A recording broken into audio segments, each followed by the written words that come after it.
Good evening, doctors. Today's topic is infective endocarditis. Today we are going to discuss firstly the theory, and after that I am going to ask some questions previous years.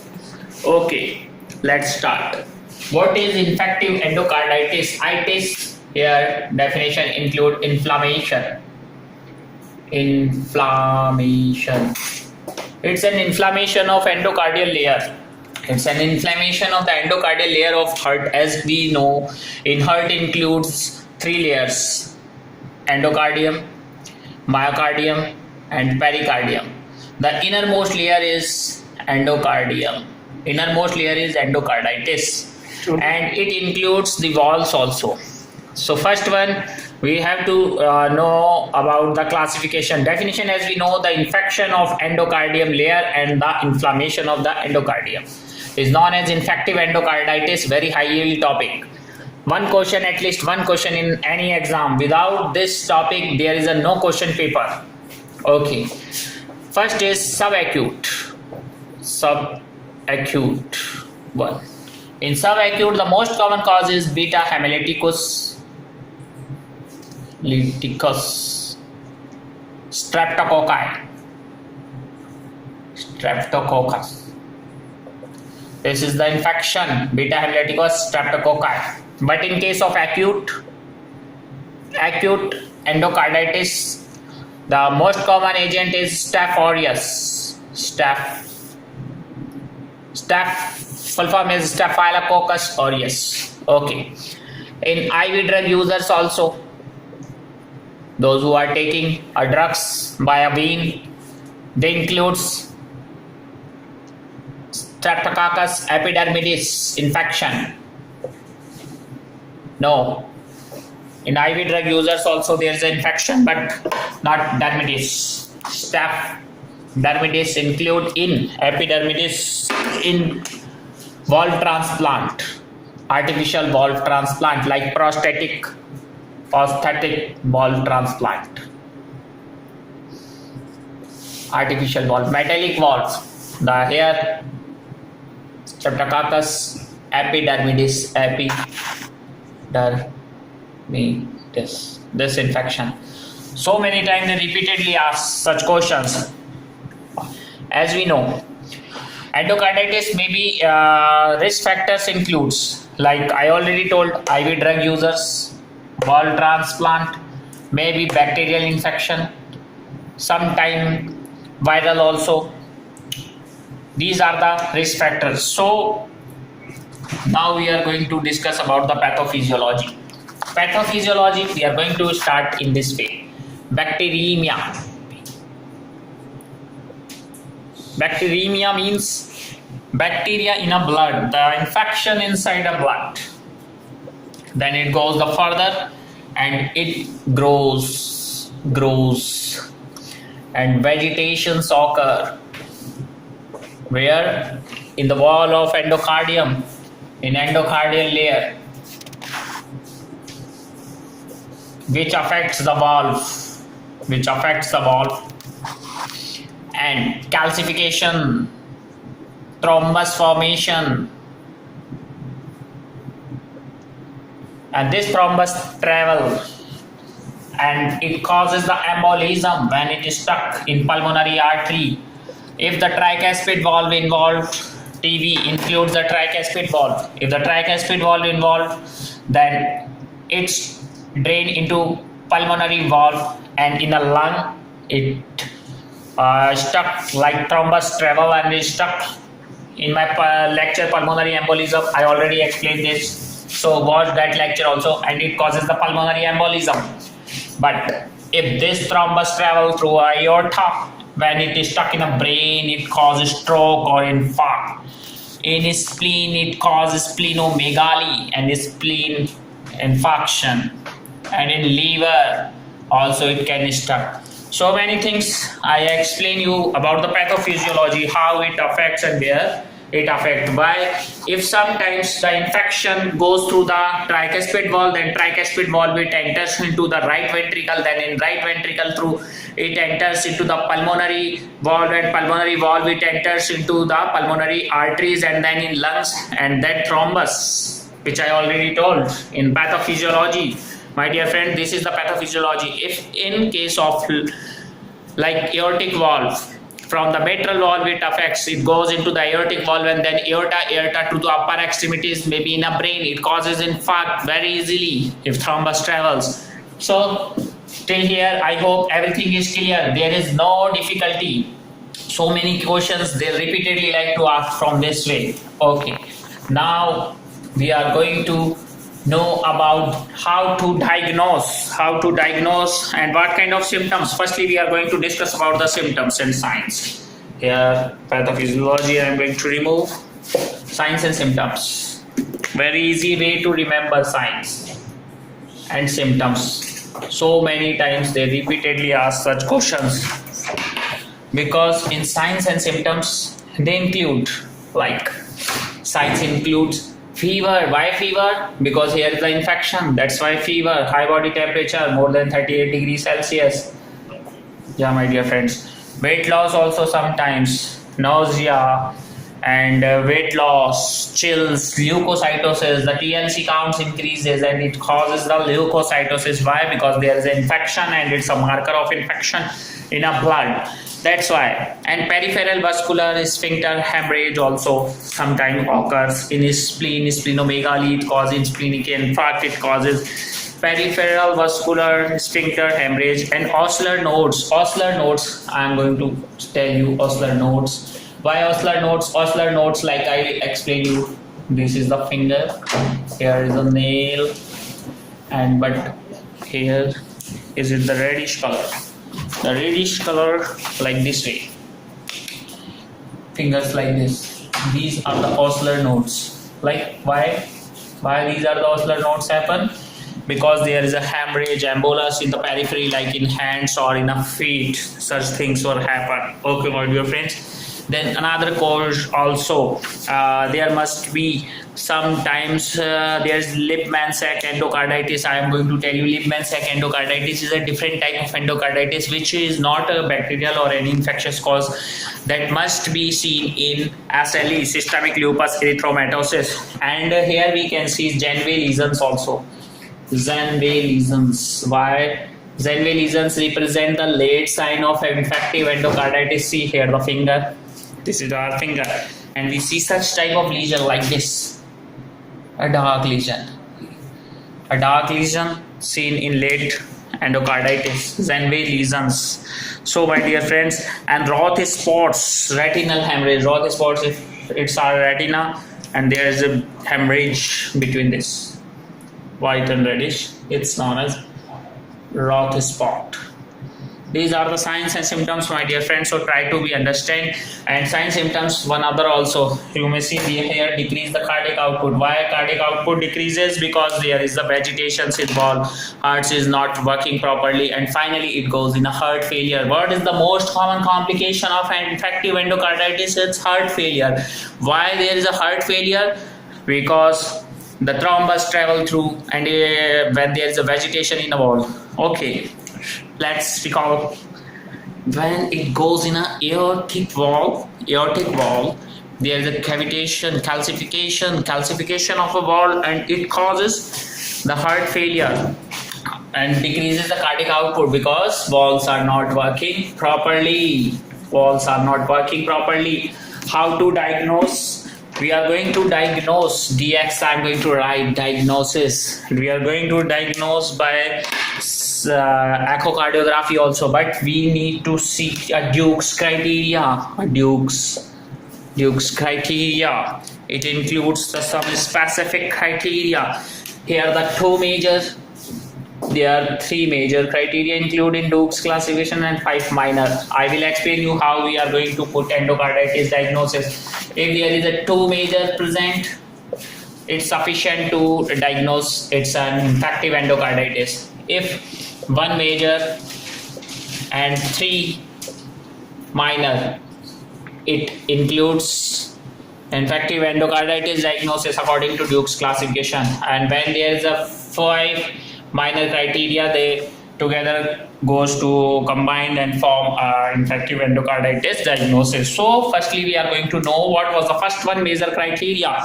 In first one major criteria, there is a 2 positive blood cultures. There are 2 positive blood culture report. Blood culture report. It includes first major criteria. If it is positive, we need to see the second is echocardiography. We are going to do echo is a gold standard for endocarditis diagnosis also, and positive in endocardial vegetation we are going to see vegetations, all vegetations on echocardiography.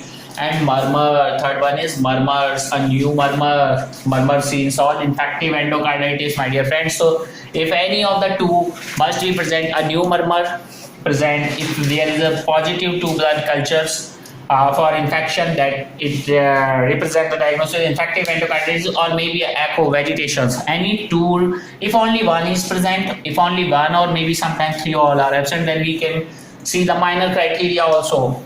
So let's 5 minor criteria we are going to know. First one minor criteria, we are going to see IV drug user history. If patient use a IV drug, not IV drug by any not narcotic, but sometimes antibiotics also. This is also antibiotics. Why antibiotics? Because sometimes they use maybe in some places they don't have distilled water, they use simple water, and that simple water carries infection, pseudomonal infection, and with sterile water. Okay, they are going to use, so IV drug use, maybe antibiotics with dirty water sometimes not always, not in cities, maybe somewhere. And fever, second one is fever more than 38 degrees Celsius, it's minor criteria.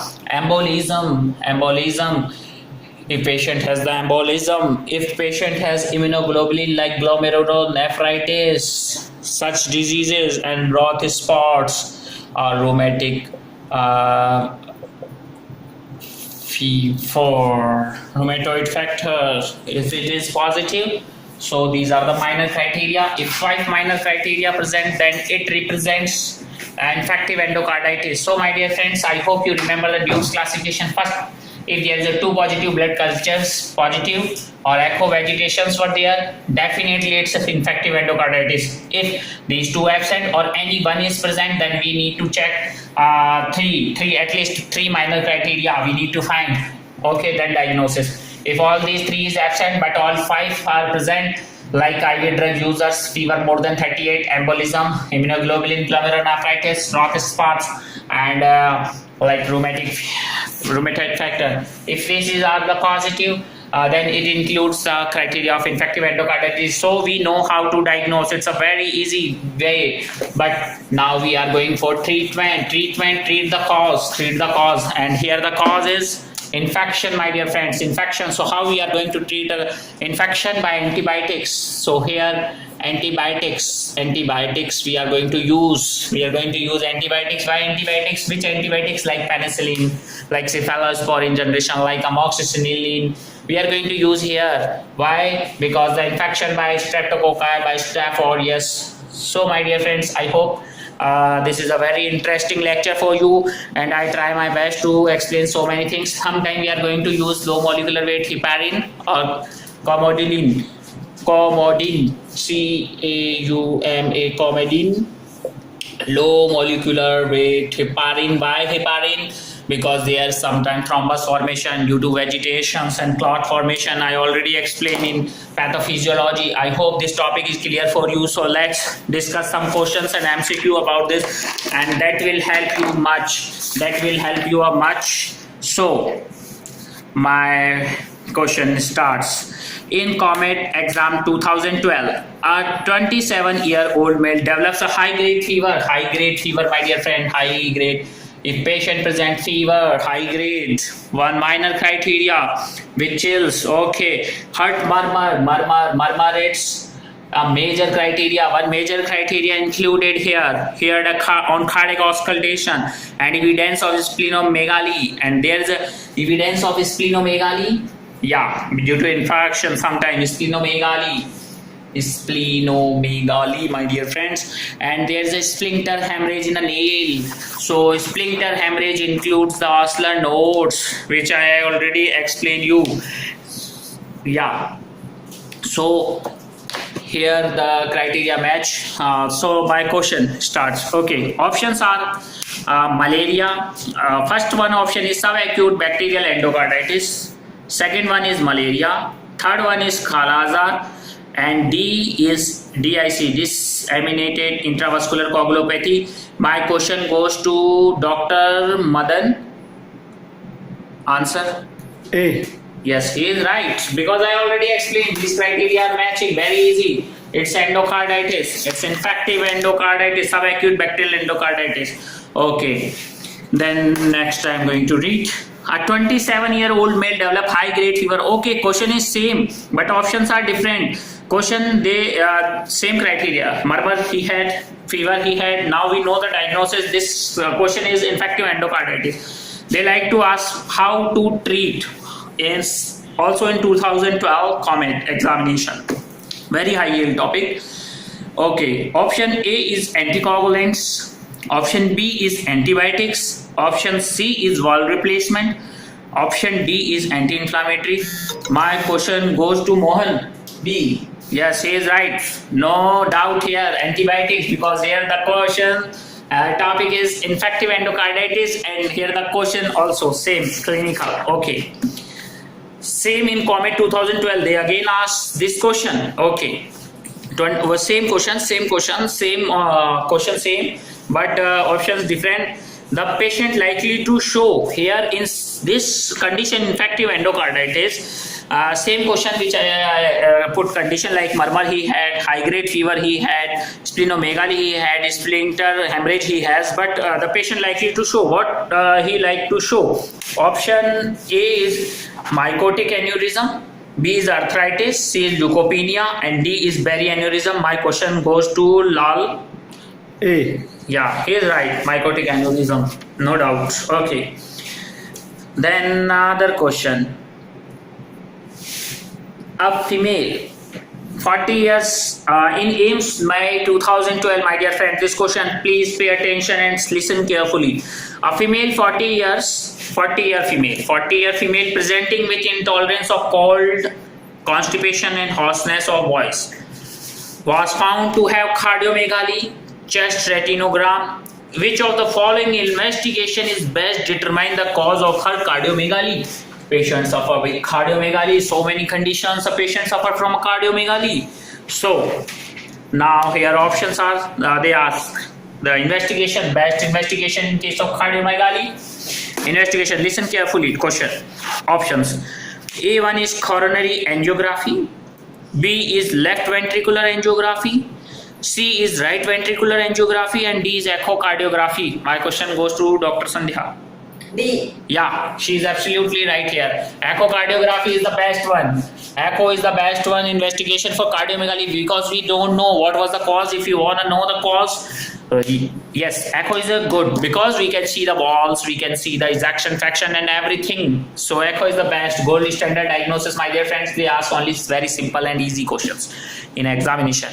Okay, next question. Endocarditis culture sampling is done as option A is 2 culture 12 hourly, option B is 1 culture 12 hourly, option C is 2 culture 24 hourly, option D is 3 culture separated by 1 hour over 24 hours. My question goes to Dr. Sandhya. Please answer. D.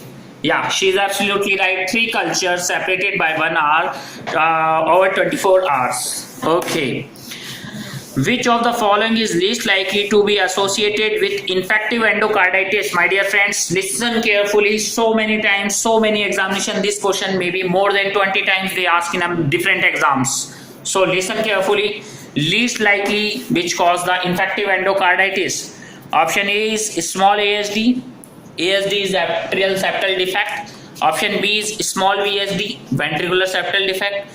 C1 is mild mitral regurgitation, and D is mild mitral stenosis. So my question goes to Dr. Lao Singh. A. Yeah, he is absolutely right. Remember one thing, gold standard, very, very, very important.